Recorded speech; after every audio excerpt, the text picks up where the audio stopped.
안녕하십니까. 임상심리사 1급 실기 기출문제 풀이 들어갑니다. 이번 시간에 2018년도에 출제되었던 문제 중에 6번 문제부터 알아보도록 하겠습니다. 자, 6번 문제는 좀 잘 출제되는 문제입니다. 별표를 쳐주시고요. 자살위기 고위험군 내담자 또는 자살위기 고위험군 환자를 대상으로 상담자가 할 수 있는 대처 방법을 5가지를 쓰시오라고 했습니다. 자, 포인트는 여기입니다. 자살위기 고위험군 환자가 되겠습니다. 자, 그러면 첫 번째 중요한 것은 위기 고위험군이니 즉시 보호를 해야 되겠죠. 첫 번째 포인트는 즉시 보호하는 겁니다. 즉시 환자를 안전하게 보호를 해야 합니다. 자, 그 다음에 두 번째는 제가 세 번째를 먼저 보겠습니다. 병원이나 집에서의 즉각적인 즉시적인 안전계획을 수립할 필요가 있습니다. 그러니까 환자를 안전하게 보호하는 것, 그것을 즉시 보호 조치가 들어가야 되고, 병원이든지 집에서의 즉각적인 안전계획도 수립해야 될 것입니다. 1번과 3번이 같은 맥락으로 생각할 수 있는 것입니다. 자, 그리고 2번을 보겠습니다. 2번을 보면 치료의 정도를 결정한다라고 했어요. 치료 정도를 결정하는데 우리가 응급 상황이면 응급센터로, 그 다음에 자살위기 고위험군인데 여기에서 입원 치료가 필요할 수도 있고 외래 치료가 필요할 수도 있겠죠. 그래서 병원 입원이나 외래 치료, 이러한 치료의 정도를 상담자가 결정을 할 필요가 있습니다. 그리고 연결이 이루어져야 되겠죠. 기관 연계가 이루어져야 되겠죠. 자, 그러한 것들을 4번과 연결해서 보겠습니다. 개입을 위한 범위를 확인한다라고 했습니다. 개입을 위한 범위는 위험 요인들이 여러 가지 요인들이 있을 수 있습니다. 자, 예를 들어서 신체적, 정서적, 인지적, 사회 심리적인 또는 심리사회적인 위험 요인이 있을 건데, 그러한 것들을 확인해서 개입을 위한 범위를 우리가 확인할 필요가 있습니다. 2번과 4번을 같은 맥락에서 생각해 볼 수 있습니다. 개입을 위한 범위를 확인할 때 이러한 위험 요인들이 다양하게 많을 수도 있고 일부가 있을 수도 있죠. 자, 그러한 것에 따라서 치료의 정도도 결정할 수가 있을 것입니다. 마지막은 지속적인 관찰과 상담자가 지속적인 관찰과 평가를 관련 기관에 제공할 필요도 있습니다. 상담자가 고위험군, 자살위기 고위험군의 환자나 내담자를 상담을 할 거 아닙니까? 관찰 내용과 그 다음에 평가 내용, 이런 것들을 관련 기관에 제공할 책임도 있다, 이렇게 보시면 됩니다. 자, 이렇게 해서 5가지를 정리해 드렸습니다. 이것을 약식으로 정리해 보겠습니다. 1번은 즉시 보호입니다. 2번은 즉각적인 안전계획 수립입니다.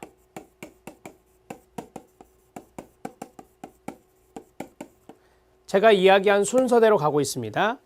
그 다음에 치료 정도를 결정합니다. 네 번째로는 개입 범위를 확인합니다. 5번째는 지속적 관찰과 평가입니다. 이렇게 간단하게 적어 드릴 수 있습니다. 자, 여기에서 조금 더 나가면 치료 정도를 결정한다라고 했는데요. 응급, 입원, 외래 치료, 이런 것들이 치료 정도를 결정하는 것이 되고, 개입의 범위는 위험 요인을 보는 건데 신체, 심리, 정서 등의 위험 요인을 보는 겁니다. 이런 식으로 조금 더 적어드렸습니다.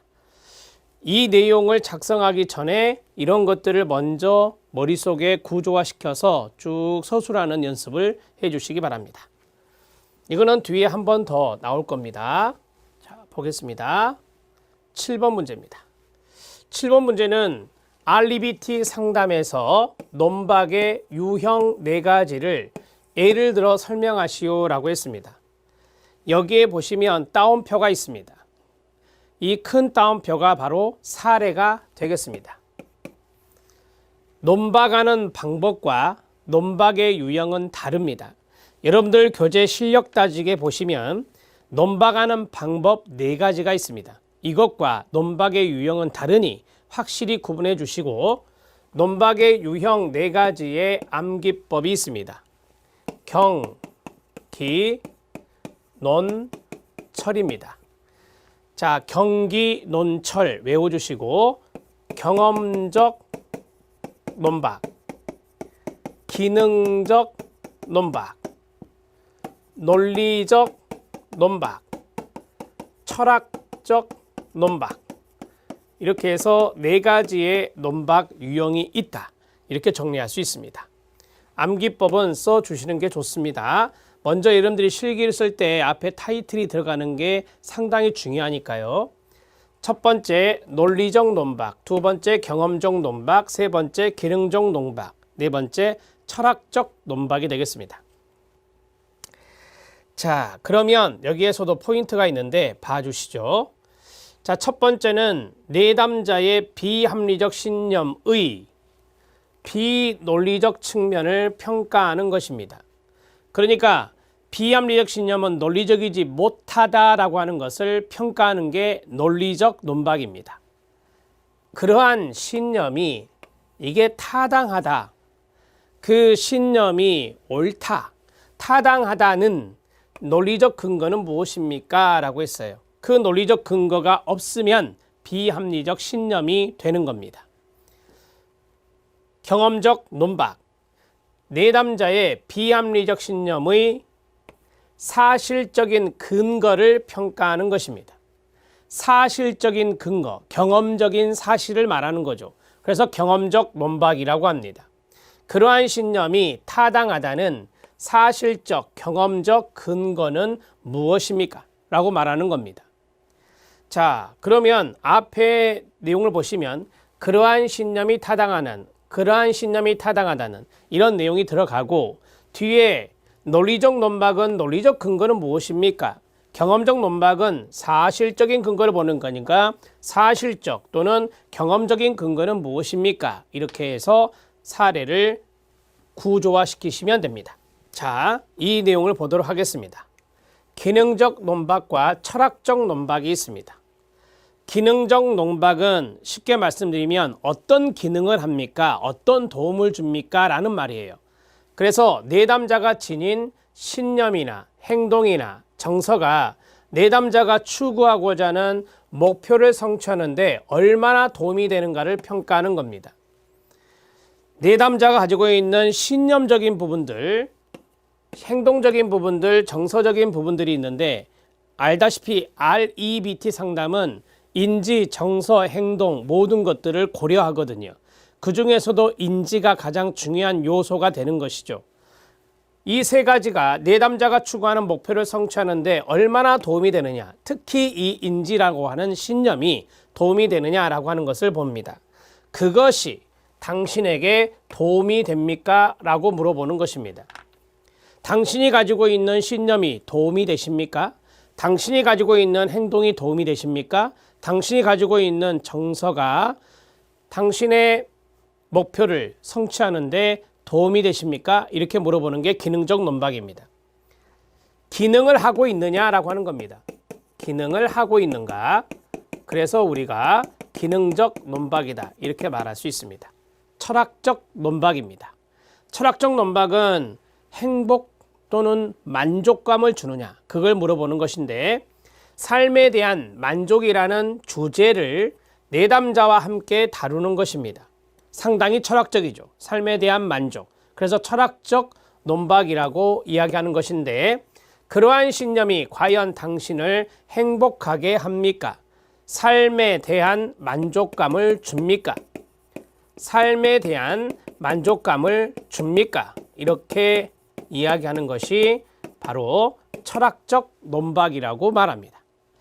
자, 네 가지의 논박의 유형을 모두 다 말씀드렸습니다. 어려운 부분은 아니라고 보고 암기를 먼저 하셔야 돼요. 네 가지를 경기, 논철 이런 식으로 외우시고요.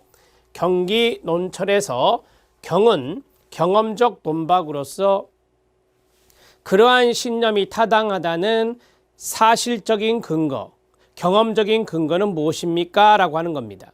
그 다음에 기능적 논박. 기능적 논박은 내담자가 가지고 있는 신념만 하셔도 돼요. 내담자가 가지고 있는 신념이 당신이 삶에서 추구하는 목표를 성취하는데 얼마나 도움이 되나요? 라고 하는 걸 말하는 겁니다. 그 다음에 논리적 논박은 말 그대로 논리적인 근거는 무엇인가요? 라고 물어보는 건데 당신의 그러한 신념이 타당하다는 논리적인 근거는 어디에 있습니까? 라고 물어보는 겁니다. 자, 마지막 철학적 논박은 바로 삶에 대한 만족이라고 하는 주제를 이야기하는 것입니다. 그러한 신념이 당신의 삶에 만족감을 줍니까? 그래서 행복합니까? 라고 말하는 게 철학적 논박이 됩니다. 자, 네 가지를 다시 한 번 더 간단하게 말씀을 드렸습니다. 충분히 이해되시죠?